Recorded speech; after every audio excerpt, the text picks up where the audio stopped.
here. So this is Susan. These are just some people. Don't worry. If no one shows up, I just hire some people to come here. You know, they get a free meal and stuff. But she's in recovery, so I'll base it from there. Yeah, because she's never been here before. Yeah, I'll present it in that way. Yeah, because it's everyone can follow it, man. Because everyone is recovering from something. Yeah, and she heard me do a talk down at a recovery meeting in wherever that was, San Mateo. So I used to live up in Marin. Yeah.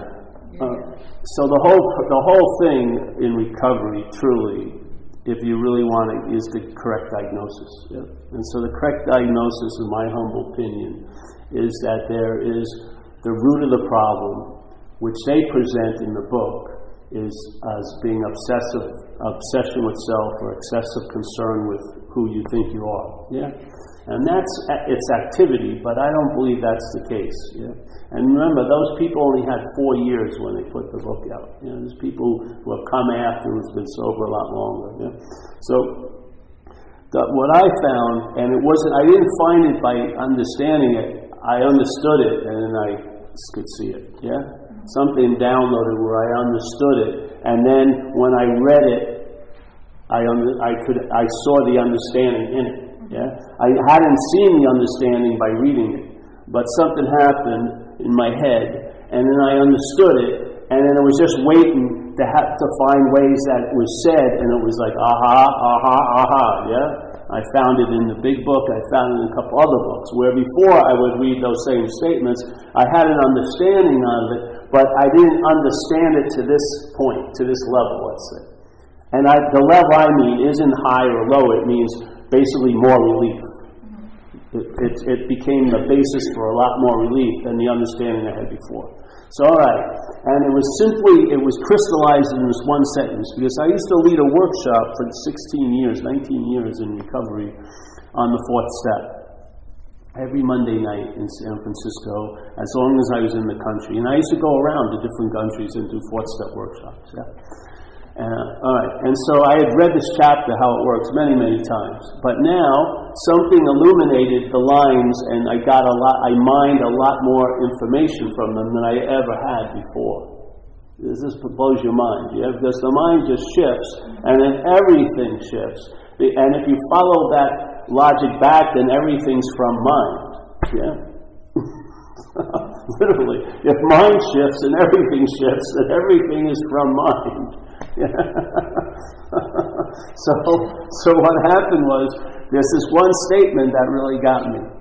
And every time I saw the word self, which for me means the feeling, a sense, of being a long-lasting, independent, separate entity, and for that to be even mildly entertained, there's got to be the identification as the body, right? The body gives you the sense of being singular, independent, right? And long-lasting, like you were born and you're going to pass away. You're not infinite in this view, but you're long-lasting, yeah? And then the mind has a brain, and the brain develops its mental processes, and then maybe it comes up with an idea of being a soul that's not going to die when the body dies. But if the soul is going to be sort of framed as the body, Paul the body is actually a soul that's going to jettison at the last minute, and then Paul will be Paul somewhere else, unbodied. Yeah, that's not the view I see. The sense of Paul, the sound of Paul, the feeling of Paul is like a voice box, which is connected to the body. When the body's battery dies, the voice box goes out. Yeah. There's no Paul chirping away, unaffiliated with the body. It's a product of the body. Yeah, the brain is part of the body. Yeah. All right. So when I would see this word self, which they mention quite a lot, I saw it as a foreign installment. It was really cool. And then I saw its activity as a parasitical activity. Yeah. It just saw it. It's clear as day. I've been under it for so long in my life, but I never saw it clearly as when I was really truly relieved from it. When I was truly relieved from it, I could really see it clearly. All right, so this statement is a very important statement to me. And it says, All right, being convinced, and what's happening is he's just presented this whole idea that the root of the problem is this obsession with self, and if it's going to kill you if you don't get any help for it, and it's not going to be human help. You've got to access something other than that. They call it a spiritual help, whatever, spiritual solution, just aspects of mind. Yeah. So basically, you're screwed, and if you really admit that you're screwed, that's the unscrewing. It's like a weird logic to the head, but it's what works. So, all right. So here it goes. It says, being convinced, which means to believe with certainty. Page 64, if you want to check it out. Right before you launch into the inventory. On the other page is the little inventory thing. So it says, being convinced that self manifested in various ways. So manifested means it appears, yeah? Everything here is a manifestation. In other words, in a sense, from some views of metaphysics and spirituality, this is a dream. This is a dream-like event. So everything that appears in a dream is a manifestation in one's own mind. You're not in Nevada, you're in your bed, in the bed seemingly, and the mind is dreaming and it's all encased here. Let's say this is like the awake dream. Yeah? And what's different in this one, it has duration, which gives it a sense of longevity, and it seems realer than the ones here, yeah, in the head at night. Okay? All right, so being convinced that self manifested or appeared in various ways. So it appears as you, it appears as someone who's a loser, it appears as someone who's been done wrong, it appears tons of ways, yeah? But in all those ways, its basic premise is to defeat what we are. Yeah? And it says it. All right, being convinced, man, you really believe with certainty that self is manifested in all these ways is what has defeated us. Yeah? So obviously there's a distinction. How can we be a self as us? See? It says it there's like two sides of the field. Self's on one side, us is on the other side. And here's the game that it plays and defeats us in manifestation. So here you go. It would be really nice if that was as clear as it's described in that sentence. Being convinced that self manifested in various ways and what has defeated us. If we could really get the self in us, that's the freedom from it. Yeah? Because I think how it defeats us is the identification as it. We forget what we are and we take ourselves to be what we're not. And in this position, then selfing can really defeat us. Yeah? Because no matter, even if it's a great seeming life, we've forgotten our own nature. So in a sense, its essence is a defeat in a way, you could say, because you've lost the sense of what you are for this acquired taste of what you're not. Right? All right, so being convinced that self manifests in various ways is what has defeated us. We will look at its selves, yeah? Common manifestations. Pretty nice statement. And then he springs into the next paragraph in the book, and it says resentment. So resentment, let's follow it. Resentment is a manifestation of self. It's not a manifestation of us. It's a manifestation of self. Yeah? And if you saw it that way, there would be the possibility of being freed from resentments would be much more likely than not. Yeah? When you're identified as it, then the resentment is your resentment. And your resentment has a whole other agenda the mind is using it with it, the mental process. Yeah? It's got, in other words, it burrows in deeper in a sense. It sort of takes on almost like a barnacle effect. But the barnacle, if you watch barnacles, they have to have a surface to grab onto. Yeah? And if you don't like all the barnacles, then check out the rock they're holding on to. If you're not that rock, then the barnacles won't have the effect they're having. But as soon as you play the role of a long-lasting, independent, separate entity, the barnacles have something to attach to. Yes? And now you're trying to fucking pry them off, and they're like rock solidly dug in, but the strength of the glue isn't on the barnacle side, it's on your side. You're so sure you're the rock, you're the perfect home for a barnacle. You know what I mean? That's the dilemma. And very few people see that trick of mine. They keep finding better ways or more extreme ways to pull the barnacles off, but they're apt to have new ones grow on or morph into new ones very quickly because it's a very, very beneficial environment for the barnacles. Yeah? So, all right. So resentment is, in this logic, it's an expression of self or a manifestation of self in one's life. Then they go to the next thing to look at, which is fear. Well, the same thing. Fear is one of the common manifestations of what? Self in one's life. Not your fear. The feeling that it's yours is the act of being identified as self. The feeling that it's yours is the act of being identified as self. That, to me, is the root of the problem. It's not an event that happened, it's a possibility of happening right now.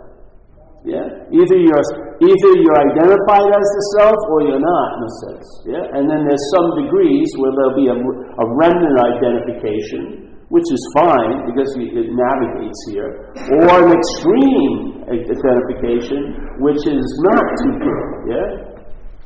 And the point is in a way, the relief from the self is based on the pulling away from that identification as the one who has the feelings, has the thoughts, has the resentments, has the fears. Yeah? A fear after it's been had is a much different beast than when before it's had. The having of it produces an effect on the fear that is incredible. Yeah, it gives it like 10 times more gluing ability because it's yours now, and you've had quite a lot. You've got a damn big collection of them, and what happens is those collections are there, and then things remind you of those, and so you re-fear. Yeah, just like you resent, which means to re-feel something. Something happened, and then the mental process interpreted. That interpretation is waiting to have an influence. Yeah? And every time there's the identification as the one who has the resentment, what happens is those past resentments, or the story of those, now have an effect or influence. They inject into the one event that's going on now. It reminds you of something else. Yeah? And if something else isn't happening, what the fuck is the solution to it?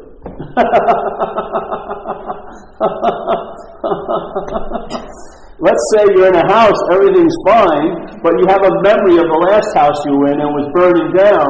Yeah? If you throw water on the house now, you're going to have mold shortly thereafter because it's not on fire. But you know what I mean? If the house was on fire, the water would be appropriate. But the house isn't on fire. It's just reminding you of a house you once were in that was on fire, or you thought it was, and therefore, let's throw a lot of solutions on it.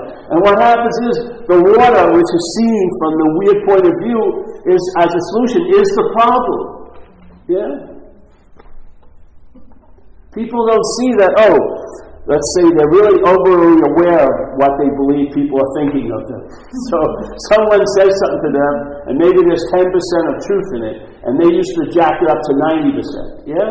And now something's happened, and now it's down to 50%. But all the while there's a huge obsession with the self that was at 90 and 50 and 10. You see? So while you're in the commerce or the market of solutions, the problem is thriving. Based on the reference. Yeah? Everything is so quickly referenced to what you're not, it immediately tattoos everything else you meet. Yeah? And now you're trying to wash off that tattoo, but you're the tattooist.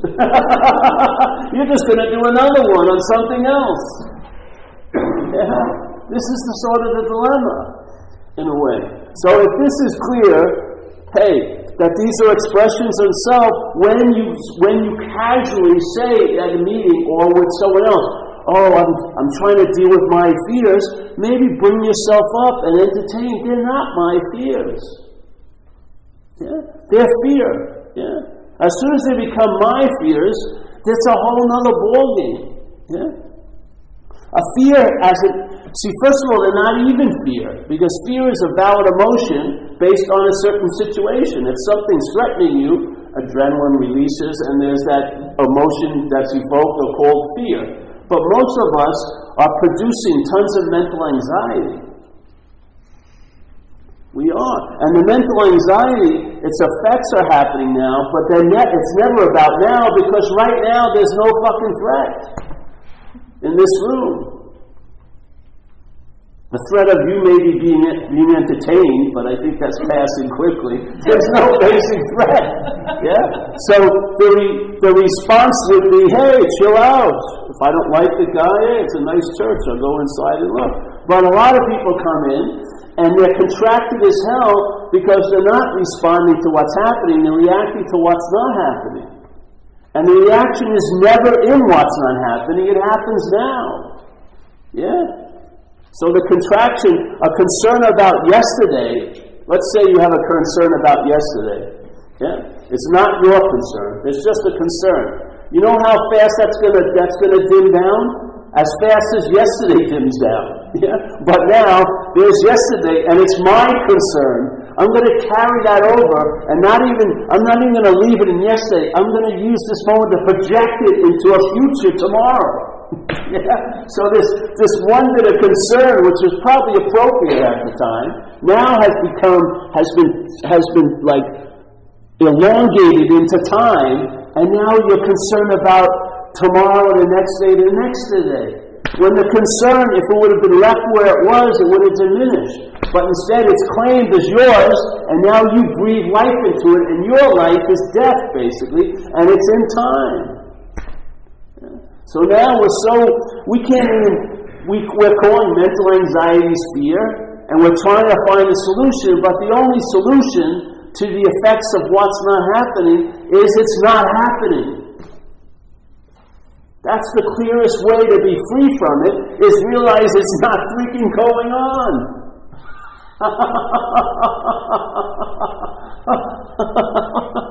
I mean, if you apply anything else, it's giving it way too much credit. Well, it could happen. That door has been open an inch, so selfie's going to barrel through with that. It could possibly occur, so any little grain of somewhat relevance, it will just plant the whole crop there and grow and grow and grow. No, it's not happening.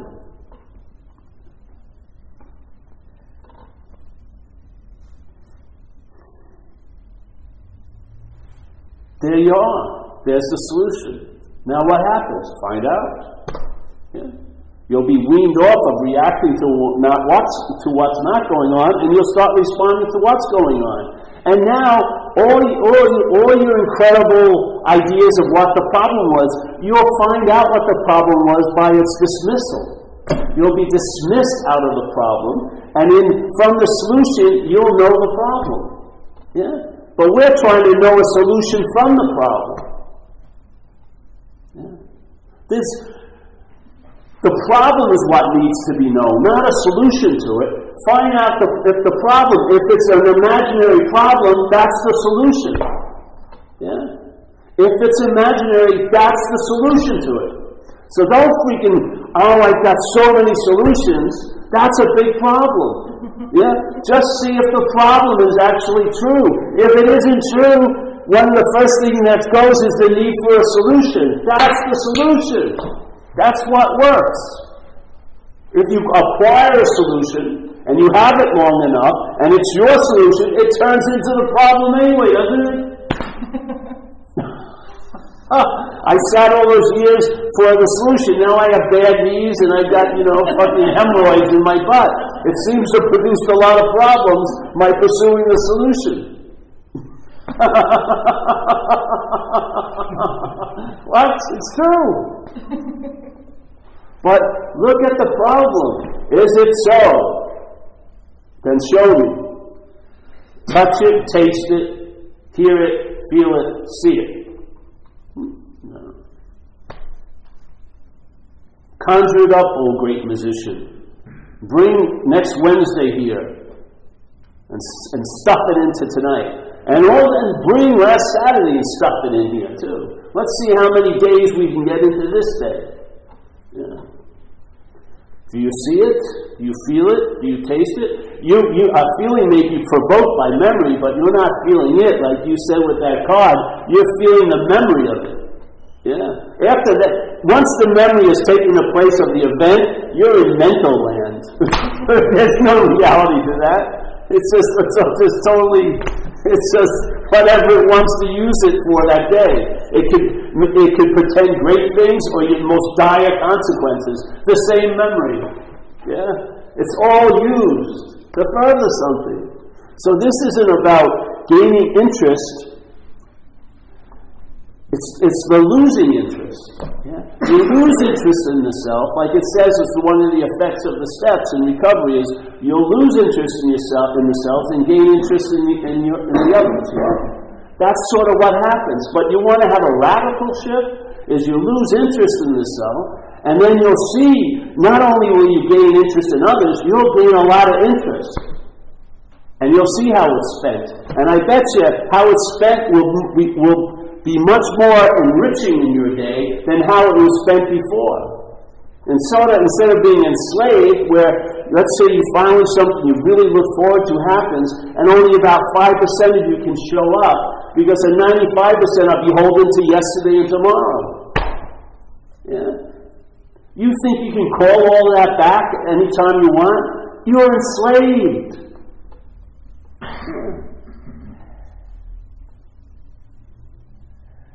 What's keeping you up at 2 in the morning when you can't sleep? Not 2 in the morning. Probably 3 o'clock in that afternoon. You thought someone said something to you, and you thought it must have meant that they didn't, and then you realized that about 1:30 in the morning, ha-ha! They hate me, or whatever, some great realization, and then you plan how you're going to kill them the next day at the office, and the person didn't even think of you 1 second of the day. They were up their own ass of self all day.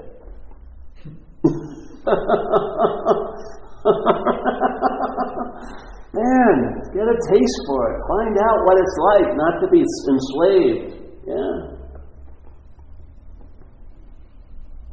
There's no better tomorrow. What better tomorrow can there be of today? None. Yeah. Oh, I'm just going to withhold myself until that special someone shows up, or that when I go on my vacation, or when I go to the retreat. I lived on this property in Australia, pretty big property, very rich guy, and he had a spiritual bent to him. And so we had all these different houses on it, and my girlfriend and I lived in one of the houses. And every day he'd ride around in this sort of like a golf cart, telling everyone at 5:30 it was meditation hour. There'd be a big bell, and he'd be in his little meditation room. And he didn't want to have any noise.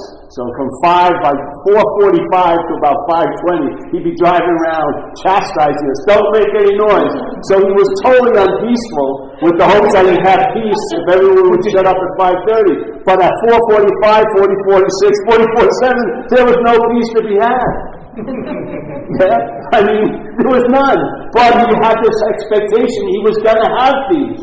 Yeah? So it was worth the unpeaceful moment to get it just right so he can really have it the way he wanted it. But if you don't have it then, you're not going to have it then. If you don't have it now, it ain't going to happen then. Because when you get there, yeah, it will be here again. No matter how many mythical theirs you have, that if I could just get all my birds in a row, whatever, ducks in a row, then I would get there. And when I got there, it would be so great, especially much greater than here. But you don't realize any place you arrive at is here. And then it'll bring out another mythical there to tote. And all the while, you're walking with this false hope ahead, giving up everything you were hoping that future moment would bring, giving it up right now. It's just like in America now. People are buying their own surveillance things. They buy these phones, they spend $300, and they're tracking devices. The government and all these corporations, they've been driving themselves crazy. How can we get the information from these fucking people? Now everyone on Facebook, everyone just gladly giving all their information up, and their information of their friends up. Yeah? And we buy the stuff. We actually buy our own tracking devices. Isn't that insane? I just think it's unbelievable. Or, they take a $1 T-shirt, they put a surf company on, and people walk around and there are advertisements for that company. And they may never have even surfed. Quicksilver, Billabong, $30 for like a $1 sweat T-shirt. And they're just, they're proud. They're like neon signs. And yet you're supplying the energy to keep the sign on. The company just, it's unbelievable to me.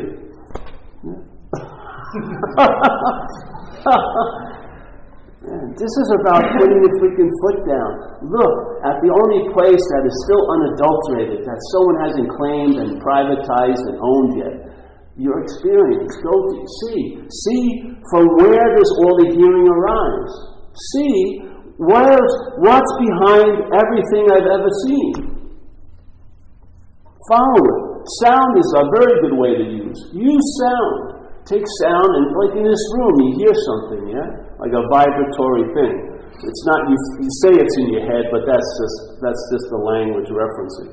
There's no head. You're not behind your cheekbone and stop there, It's not like a sausage that I've been pushed into, like a spirit inside a sausage, This is the sausage, this is the meat bag, and then there's something really alive and pristine in it, squiggling around. No. So, sound, take it back. All right, hearing. Hear this sound, hear the nose, breathe the breathing, hear the heart, yeah? Hear muscles twitching, hear this vibration. Every other sound seems to be after this vibrational sound, and this vibrational sound doesn't seem to be caused, it's on all the time. Yet what's behind that? What's behind that sound? What's hearing that sound? That isn't a sound. What hears a sound can't be a sound. Yeah? What's seeing can't be seen. What's feeling can't be felt. That's why all the feeling occurs. It comes from what is feeling, but it cannot be felt. It's coming from what is seen, but it cannot be seen. So there's a point where all the story of you stops, and yet there's something bright and aware there. Yeah? All the story, every sound, I'm the hearer, I'm the hearer, I'm the hearer, I'm the hearer, I'm the hearer. There's a point where there's no way I'm the hearer of that, yeah? And yet there's still hearing. Yeah?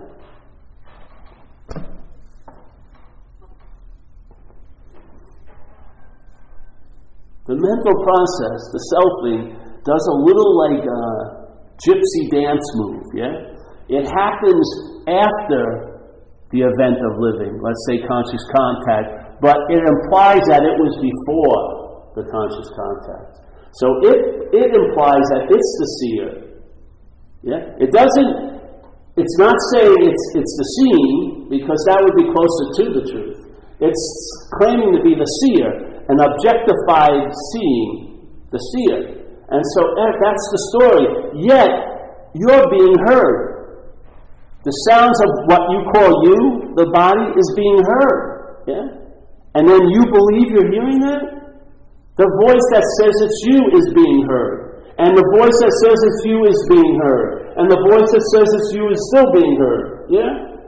There's a point where you end, and yet what you are continues.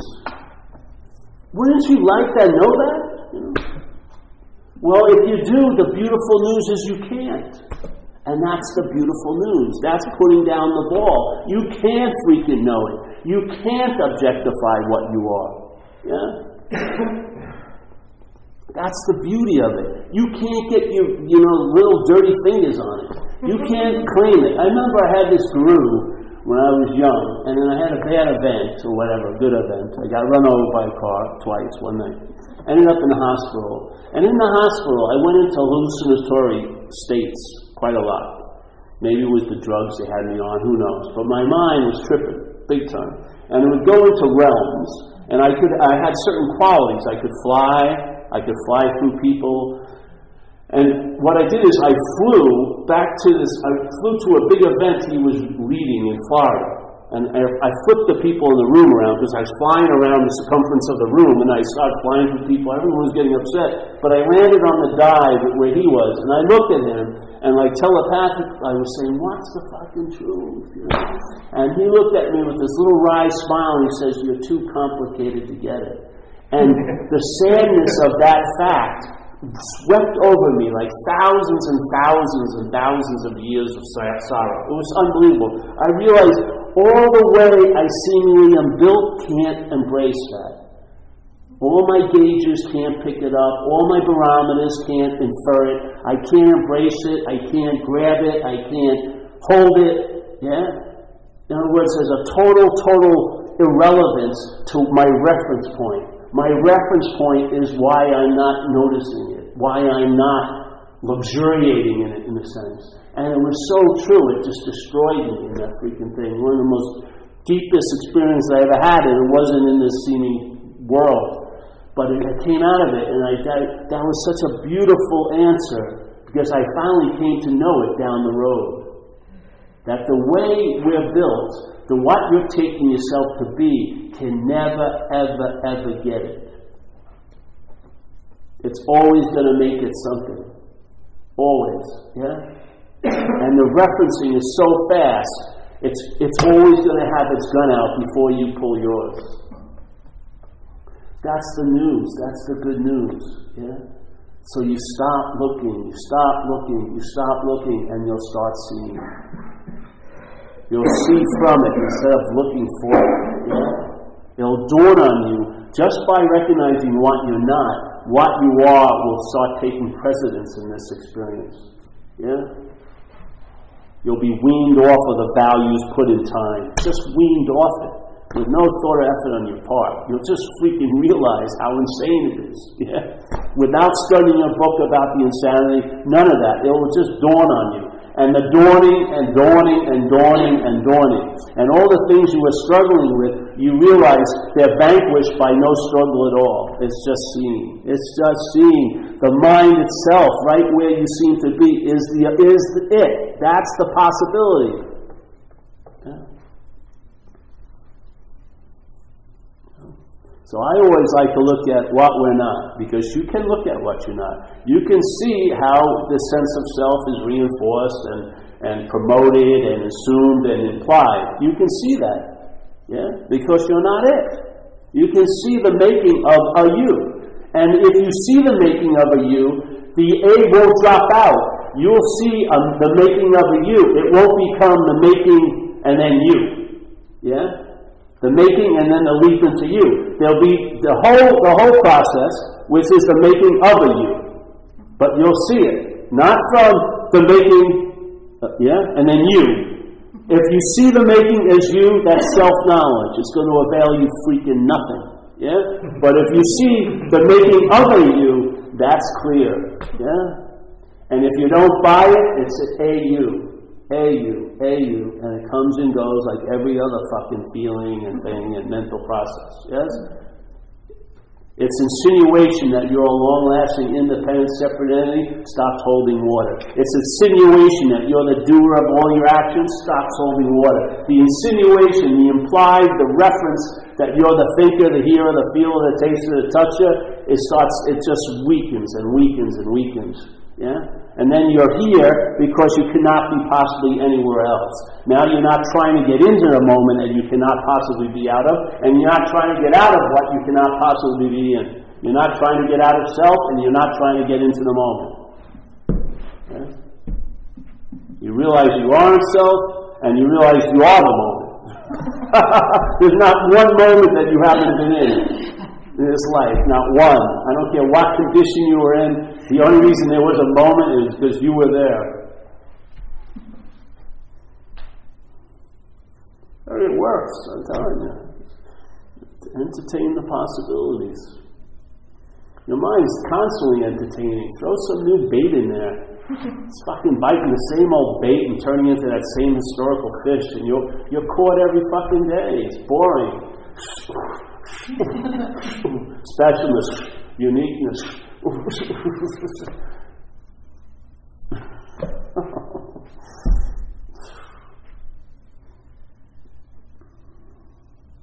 So this is not going and looking for the truth. It's looking the other way, seeing what the hell is looking for the truth. And if it ain't you, that may be the truth of all truths. Yeah? And then you'll be relegated into finding out what it's like to be free instead of thinking you know what it's like to be free. You'll find out what it's like. Yeah? You'll find out a lot about a lot of things, and especially no thing. Yeah.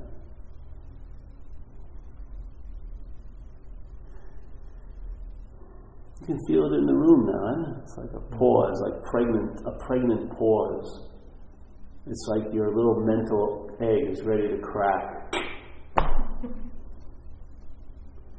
And the selfing rushes to paste it and solidify it, put some glue on it and cement it and make it, oh, Easter's on its way, you'll be an egg in Easter, and whatever like that. Just let it crack, you know? It gives birth to something else.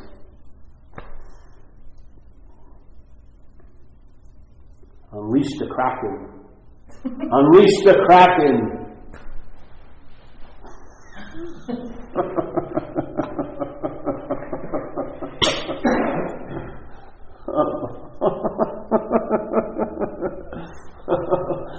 Ooh, it's going to be really scary. When am I going to be if I'm not Paul? Oh, fucking, wouldn't you love to find out?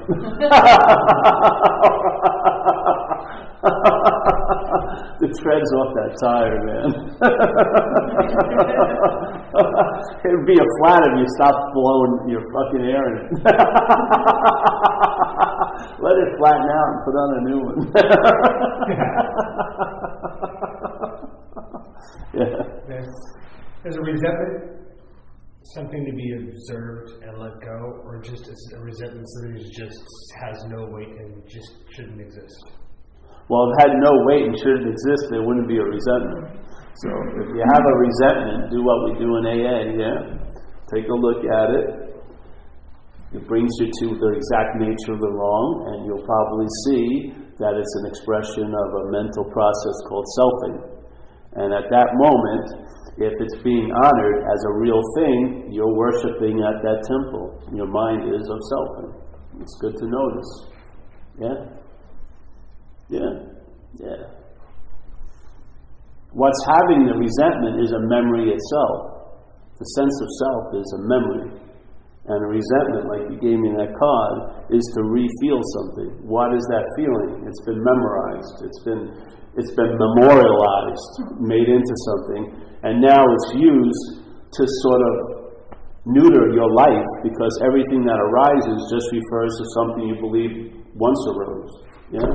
So you live, like the Course in Miracles says, you see only the past. And basically that's the case. And when you're seeing only the past, that's called self-centeredness. It's a form of looking. Yeah? That's what happens. Resentment, it's everything is refelt. Everything is reheard. Everything is rethought. Yeah? This whole place is It's a whole like vomiting of a memory. Memories of memories of things that never happened. Just vague conceptual ideas stored up there, given the authenticity with like this gold gild of time on it. Yeah? Oh, it did once happen. Yeah? And so all day, the day now is being referred to a past day. Yeah? And exactly, you think that's only happening to the day? You're being referred to a past you. Of course you're going to fucking want to get loaded to do something to feel alive. Because you don't feel alive, do you? Of course not. Yeah. And if the imperative will be to a point where if you don't feel alive long enough, you're apt to do almost anything. Yeah, that's what happens, yeah? Like it says in recovery, the daily reprieve is contingent on the maintenance of our spiritual condition. Well, what would happen to you if you were a spiritual condition, or if you are a spiritual condition? Don't you see that would be the highest form of maintenance? It wouldn't be a chore at all. It's just what you are. When you're looking at it from a mental or physical identification, it's a big chore to try to override all the mental currents and the physical limitations, yeah? To entertain that you're all love and all this as a body. It just doesn't jive, you know? But if, just like, Jesus supposed to say, love thy neighbor as thyself, how many people love themselves? Not too many. So if I love my neighbor as myself, I'm going to shoot him. I'd love to do that to me, but I'm too afraid to shoot myself, so I'll shoot you. But if you saw your neighbor as yourself, yes, if you actually saw it, all there is love in a sense. Just entertain it. This works. I'll tell you, I've entertained it now for a long, long time. And I was one sick person. In recovery and out of recovery. I swear. I mean, I was living under an avalanche of old concepts, man. I tell you, I'll give you this example of how unreal our lives are. When I was 18, I met this guru, an Indian teacher, spiritual teacher. I grew up a Catholic, so I had no idea about gurus or anything like that. And I met the person, this group, and I got involved with them. And suddenly, thousands and thousands of ideas kept downloading into me what they should be like as a guru, what they should be like as followers, what I should be like as a follower, what I should be like as a meditator, when I had never meditated. Yet I had thousands of ideas about meditation, thousands of ideas of how I should be as a devotee, where did they come from? They didn't come from an experience, I didn't have one. They were just latently there in the mental realm, and as soon as I met the topic, as the Paul, the one who had the topic, then all this, what Paul represents is all these old ideas, all these beliefs, all these conceptual shit, all these memories, and they started to find expression in this possibility of this spiritual life. Thousands of freaking ideas that stuck this big, giant spiritual piece of wood up my ass. And it was like fucking hell. I wanted to kill the Lord of the universe, which didn't make me, I didn't feel so good about myself. You would think, Lord of the universe, I'm a follower of the Lord of the universe, I don't like the Lord of the universe. What does that make me? Well, my head had a field day, what it made me. Over and over again, to a point where I was really seriously considering, how could I hit him with like a time-delayed dart in one of his motorcades, so he'd pass away like 60 yards away from me, and I could finally fucking do what I wanted. Yeah. How did that come about? I had never had an experience of it before, but I had thousands of ideas about it. Never had a relationship before with a little girl. I had thousands of ideas about it when I got into one. Thousands of them. How she should be, how I should be. Where did that come from? It's all this latent mental possibility. And what's the trigger? What's the key? What opens up that fucking closet and all that shit that finds expression is the idea of Paul. The idea of Duncan. Duncan is the password that enters into that fucking realm. As soon as it's my relationship, I'll tell you, the difference between going out with a girl and then having it become my girl was like the difference of a little jealousy and stalking charges. As soon as she became my girlfriend, I felt I own her. I should know what she's doing. It's just right for me to know because she's my girlfriend. This is insanity. Where did it come from? Not from my experiences, but from conceptualization. Millions and millions of old ideas ready to be triggered by your password. Be it Mary, Deb, Zen Mark, Duncan, whatever. Downloads. And they seek expression through us. Yeah? But they can't enter but through that password. It's called the act of being identified as a self.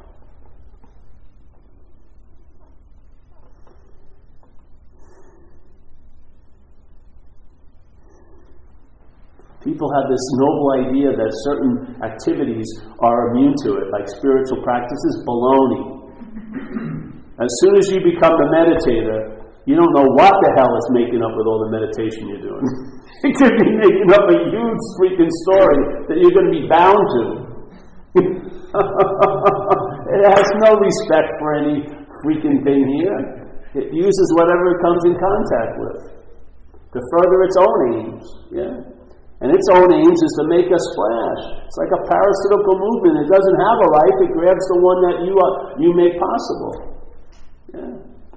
Jacks into your thought system and starts talking as you. And if it's throwing a really crazy idea, it will sound like it's trying to convince you, and you realize who's in there, who is it that it's talking to? Yeah, don't you have it sometimes in your head? When it's going to do something you know isn't the good move to do, it tries to convince you, comes to the front door, the side door, the skylight, the cellar, and then suddenly it gets your assent, you go, oh yeah, and now it's talking as you. Now you're right at 7-Eleven fucking buying that tall. Before you know it, you're struck drunk. What the fuck happened?